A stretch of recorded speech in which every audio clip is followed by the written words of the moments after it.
So preseason one is in the books. As you can see, I am overly excited. As soon as I watched pretty much all the games, at least all the ones I could, and then I just watched highlights on YouTube. Immediately after, like, what was the last games on Saturday, I think. So Saturday, I went to Hobby Lobby, bought this here board behind me, um, and I did all the draft board because we do a live draft for fantasy. So yeah, I'm just overly excited. I spend way too much shit on this.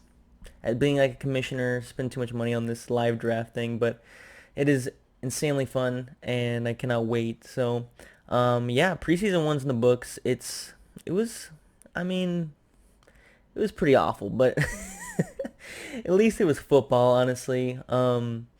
Just being able to watch people try to go out there and play, at least for the one or two drives, seeing the starters and then even some of the backups play.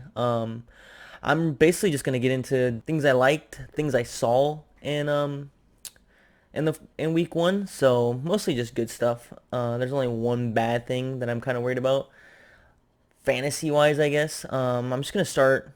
Being from Arizona, don't really care about the Cardinals too much. I am excited for the rookies, and one of them was Kyler Murray. And Kyler Murray looked real good his first drive. He only got one drive. It started on like the freaking 2 yard line because their defense was so bad. So he started on the two.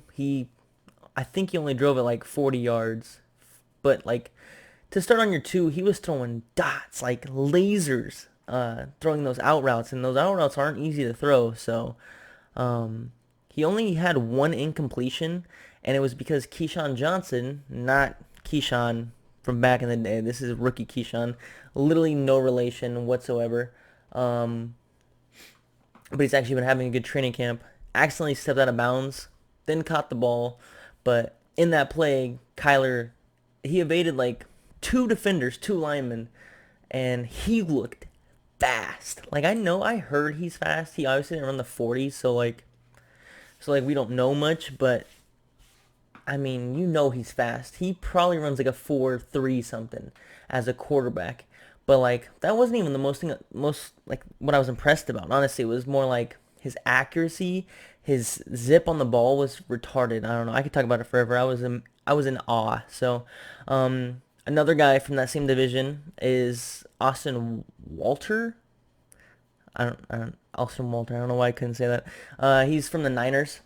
I don't know. He was probably playing against like third and fourth strings, but he looked pretty good. I'm not gonna lie. Like he's like 5'8" though, or like 5'9" I think, something like that. Super small, but he was like hitting gaps super hard. Like he just looked like he wanted to make a roster spot. So I think if they're obviously pretty deep at running back, but they might not have Jerick McKinnon because he's hurt again, something with his knee. So if he doesn't make their roster, I think he just from week one, if he carries that on, maybe they'll give him a chance against the twos and maybe the ones. I doubt it, but he'll probably make a roster spot. I'm not saying like go pick him in fantasy or ooh he's a sleeper, but he looked really good. He was really really quick. So next guy is Mecole Hardman. I've been talking about Mecole Hardman for a long time. Mecole played against. I don't think he played against the starters. He might have played against the twos. Well, he played against the twos. I don't know if he played against the starters to be honest, but he looked really good. He had a catch that wasn't like his touchdown was like more like a run because it was like a jet sweep, but like he tossed it forward. The quarterback did, and apparently that's a pass. I guess. And he ran it for like 16 yards, but he's so fast. Like I'm telling you guys, like that dual threat that they have with Tyreek Hill and Mecole Hardman is gonna be nasty. So yeah, he had two receptions. One of them was that jet sweep thing, but two receptions, 35 yards. Both were like 17-yard receptions, and a touchdown. So in the limited time, he showed that like I would I would take him like 12th round probably, like, and I'd feel comfortable about it. And if he's actually there 12th round, then I honestly think like he could be a strong flex play for most leagues, even like a wide receiver I don't know about that. I mean, no, RC two. He's somebody I would sit on for a little bit just to see, like, since he is a rookie, see if he's gonna be involved in that offense. Um, so that's Miguel Harmon. Next one is Chris Godwin. Everybody knows Chris Godwin, but him and Jameis looked so good. Mike Evans didn't play, but I mean, even Jameis looked good. Honestly, like if Bruce Arians can reshape Jameis or even Byron Leftwich is the reason, because I mean Byron Leftwich was there for Carson Palmer. Even though Carson wasn't insanely great, they did make it to the Super Bowl. So I don't know if Byron Leftwich was the quarterback coach then, but uh, Jameis looked good, and his favorite target looked like it was Chris Godwin. So Chris Godwin, they only played one drive. Chris Godwin was the one that got the touchdown.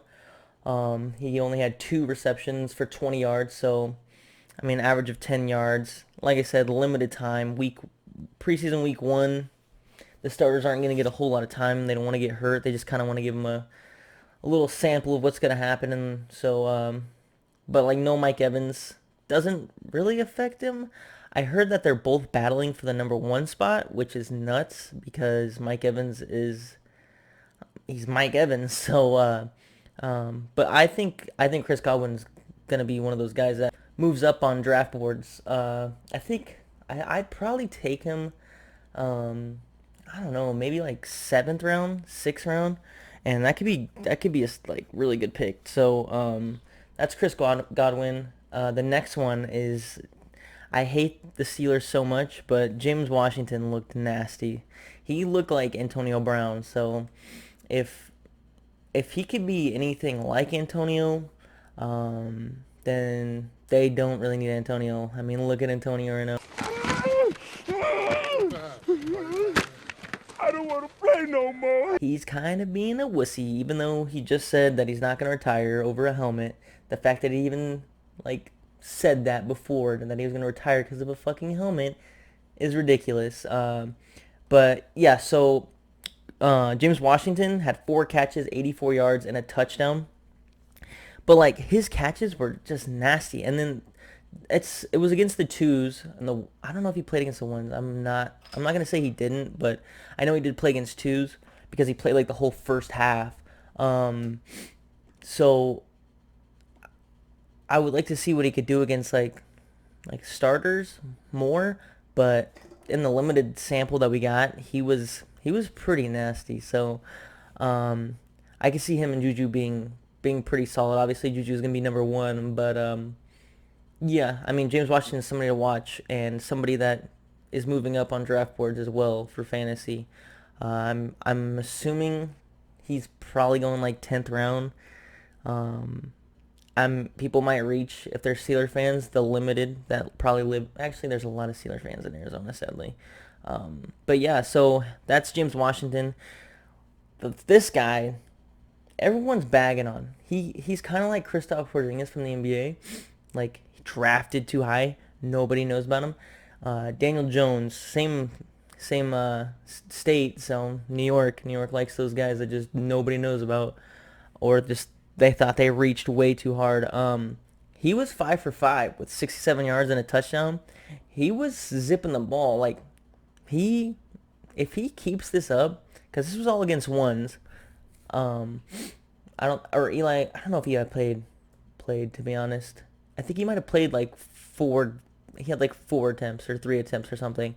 But like, if he can just keep this going, I think Eli's gonna lose his job. And I've said this before. Like, I don't see it going more than week 2 where Eli just gets replaced. They drafted him for a reason. He's Eli's replacement, and then him just looking as good as he did only helps Daniel Jones. So yeah, Daniel Jones is somebody to watch. Obviously, no one's going to take him in fantasy unless you're a diehard Giants fan and have so much faith. Next one is Nikhil. Nikhil didn't do a whole lot, but his 2 catches for 36 yards, both of them, he jumped and like grabbed it over the corner. I'm not sure what to do with my hands. Be good just to hold him down by your side. Yeah. And he's Nikhil. Like, he's not Jalen Strong. He's not going to be a bust, I don't think. He's a big body receiver. He's going to be a red zone threat. He's going to get drafted in fantasy, whether it's last round or somewhere in between 10th and 14th round. So he has Tom Brady throwing to him. It could be like a weaker version of Randy Moss, Tom Brady, much weaker maybe. But I think he's going to get a lot of touchdowns, so he could be somebody to pick up in fantasy, and then just those 2 catches kind of helps that cause. So next is the Browns. But it sucks that they look so good. They were so up tempo. Baker looks pretty damn solid. I'm not gonna lie. No OBJ, but they still looked good. I don't even know if Jarvis played, to be honest. I know it was like Callaway and their other guy that actually did really good. I can't think of his name. But just Baker, like they were running plays like it was in like a hurry up offense. So if that's actually how they play, then I don't really see how they can get stopped, to be honest. But they looked really good. Just that whole team as somebody to watch, because they're probably going to be a playoff team, sadly. Here's a guy that nobody really knew about till week 1. I'm sure everybody's heard about him. His name's Preston Williams. He's undrafted, and he absolutely destroyed it. He had 4 catches, 97 yards. He's just making big plays. Like, he looks like a superstar. Like, Philip Lindsay was undrafted last year. He's undrafted. It seems to happen almost every year where people pass on people and then they end up doing really good for a team. So Preston Williams is obviously somebody to watch out for. If you listen to podcasts, a lot of people are talking about him moving up onto draft boards because the Dolphins don't really have a whole lot. Devontae Parker stays getting hurt. Kenny Stills is just inconsistent. But Preston Williams, he looks nice. So I wouldn't say watch the Dolphins game because I'm sure not a whole lot of people care, but watch some Dolphins highlights because he's gonna be on that highlight reel of just like obviously like next week. Just look at the Dolphins highlights, check him out because he looks really good. This is one that kind of surprised me. One drive, Sam Darnold and Jamison Crowder. Jamison Crowder, I'm not too high on, but just watching that drive, it like because Robbie Anderson was playing, Quincy was playing, and Jameson was slot, I think, and him and Darnold looked like Darnold's favorite target. So he only had 2 catches, but it was one drive, and they were moving the ball down the field. Like Sam Darnold, his first throw was almost a pick, but like after that, he looked pretty good. So 2 catches, 31 yards for Jamison Crowder, and he had the touchdown on like a little slant route. Jamison Crowder's fast, so if he could use his speed and actually get used in an offense, he's definitely something to look at in fantasy as well. He moved up my draft board because he definitely wasn't even on my draft board, but he's one of those guys that I'm kind of just going to sit on, and kind of like Quincy Enunwa last year. Nobody knew how he was going to play off of his torn ACL, but I got him really late. He did all right, especially at the beginning. Then he got hurt again.